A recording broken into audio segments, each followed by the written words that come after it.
Hi అండి. ఈరోజు మన కథ 4 ఆవులు.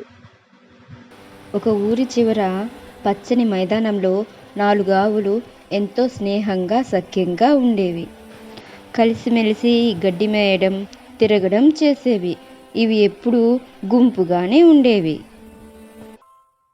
ఒకసారి పులి ఆ ఆవుల మీద దాడి చేయాలని చూసింది. అప్పుడు ఆ ఆవులన్నీ కలిసి పులిని ముప్పు తిప్పలు పెట్టాయి. దానితో ఆ పులి భయపడి పారిపోయింది. ఈ విషయం తెలిసి వాటిని ఏ జంతువు వేటాడేవి కాదు. అవి ఎంతో సంతోషంగా ఉండేటి.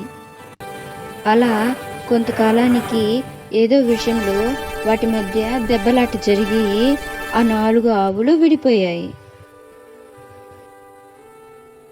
అలా ఆవులు విడివిడిగా గడ్డి మేయడం పులి చూసింది. పులి కలిసి ఉంటే వాటిని వేటాడడం కష్టం. ఇప్పుడైతే ఈ ఆవులు విడిపోయాయి కాబట్టి చాలా సులభంగా వేటాడవచ్చు అని అనుకునింది. పులి ఒక ఆవును పట్టుకుంది. అది మిగతా ఆవులు చూసినా కూడా దాన్ని రక్షించడానికి రాలేదు. అలా ఆ పులి ఒక్కొక్క ఆవును చంపి తింది. అలా అన్ని ఆవుల్ని తీసింది.